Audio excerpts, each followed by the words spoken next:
Consecuencias de las políticas de Gorbachov para Europa del Este. Movimientos de reforma. Polonia y el papel desempeñado por el movimiento sindical Solidaridad. Checoslovaquia y la revolución del terciopelo. La caída del muro de Berlín.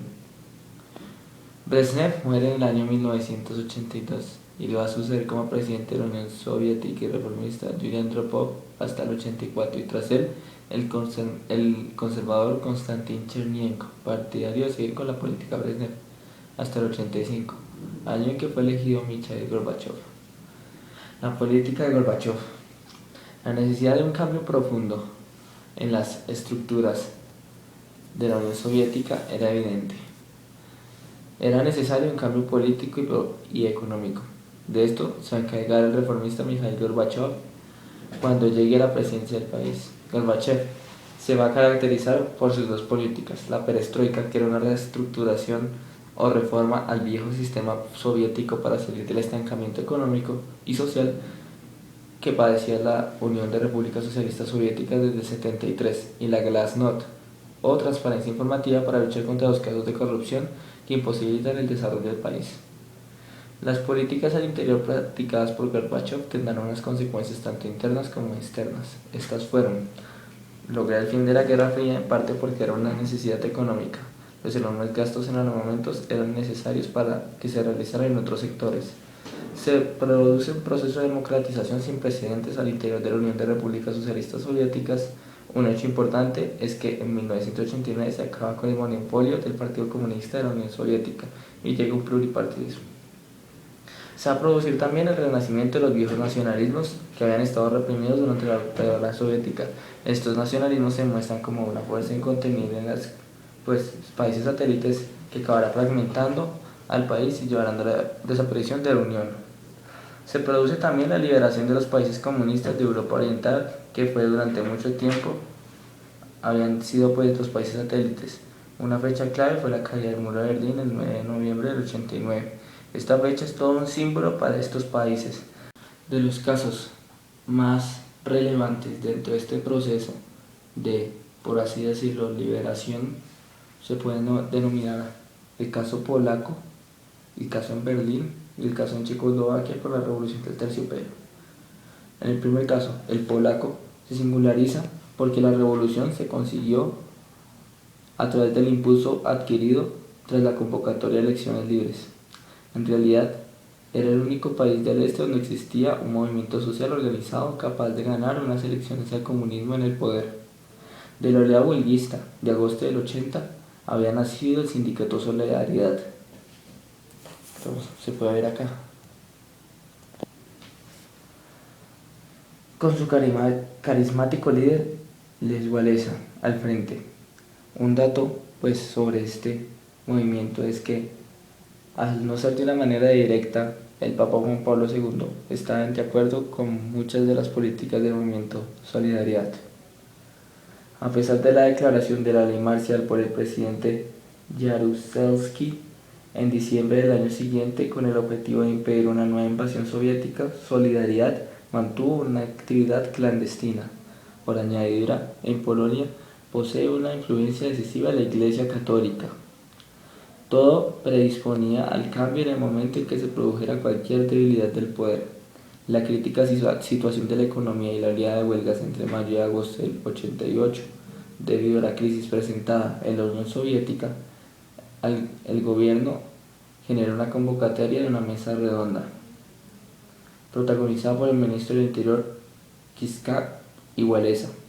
Se acordó la convocatoria de elecciones para junio, y en ella se produjo el triunfo de Solidaridad, que ocupó 99 de los 100 escaños en el Senado y los 161 reservados en la Cámara Baja, un tercio del total, pues se había acordado reservar los restantes para candidatos comunistas. En cuanto a Berlín, se produce la caída de su muro. El proceso de la revolución en Alemania del Este ha sido asombroso.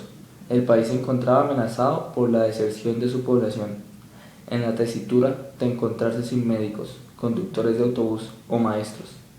Tras la falsificación de las elecciones municipales de mayo del 89, miles de fugitivos desde Hungría, Praga y Varsovia con encierros en embajadas, pasaban a diario a Occidente en trenes abarrotados.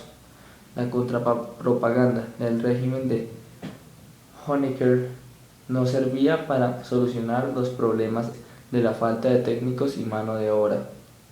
La frontera húngara se abrió el 1 de septiembre y se hizo más continuo el flujo de refugiados jóvenes. En los primeros días de octubre se celebró el 40 aniversario del régimen con la visita de Gorbachov, quien advirtió contra los peligros del inmovilismo al dogmático Honecker. Con la esperanza de que las tropas soviéticas no intervendrían, en los días siguientes se multiplicaron las manifestaciones multitudinarias de Leipzig y Dresde. Al parecer, Honecker intentó la vía de la represión en Leipzig, pero no obtuvo el apoyo del Comité Central ni permiso del soviético. Los acontecimientos se precipitaron con la secuencia de Honecker-Krenz-Modrow en la Secretaría. El 9 de noviembre, Krenz decidió abrir el muro de Berlín, fecha culminante de todo el proceso. Aquí, como se puede ver, se ve el manifestante que logra, en modo de celebración, empuñar sus dos manos con la señal de la victoria, para así unificar el país que había estado separado durante el dominio soviético en esa parte de Alemania. Inmediatamente le sustituía el reformista Modrow y se diseñaba un proceso similar al húngaro y polaco, de apertura y convocatoria a elecciones. En un mes, por represión popular en la calle, era barrido uno de los regímenes más duros del este. Y por último, en cuanto a Checoslovaquia, se da la Revolución del Terciopelo. La Revolución del Terciopelo checa tuvo un antecedente en la Primavera Praga de 1968.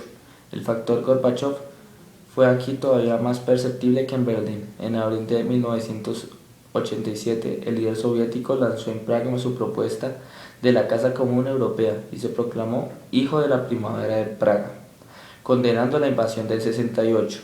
De esta manera se puede ver cómo Gorbachov estaba en desacuerdo de aquella invasión que reprimió a la población protestante. Desde ese momento no cesaron las manifestaciones populares, pero no obtuvieron el resultado alguno hasta el triunfo de la revolución en los países vecinos, que sirvió como ejemplo.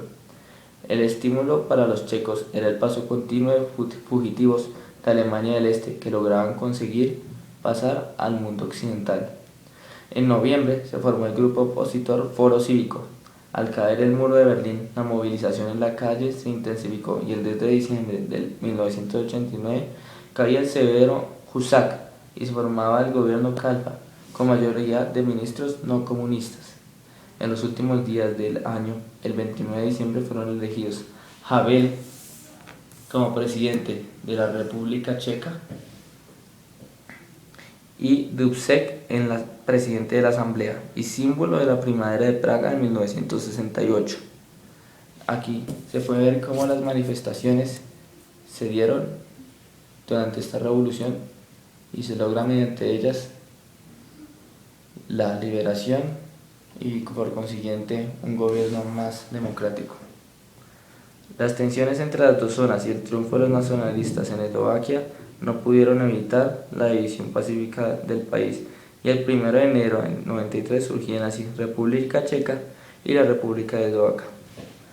Todos estos acontecimientos surgidos durante la época de Gorbachov generarán que el futuro de la Unión Soviética se vea estancado y pase a ser, como tal y conocemos hoy en día, el país de Rusia.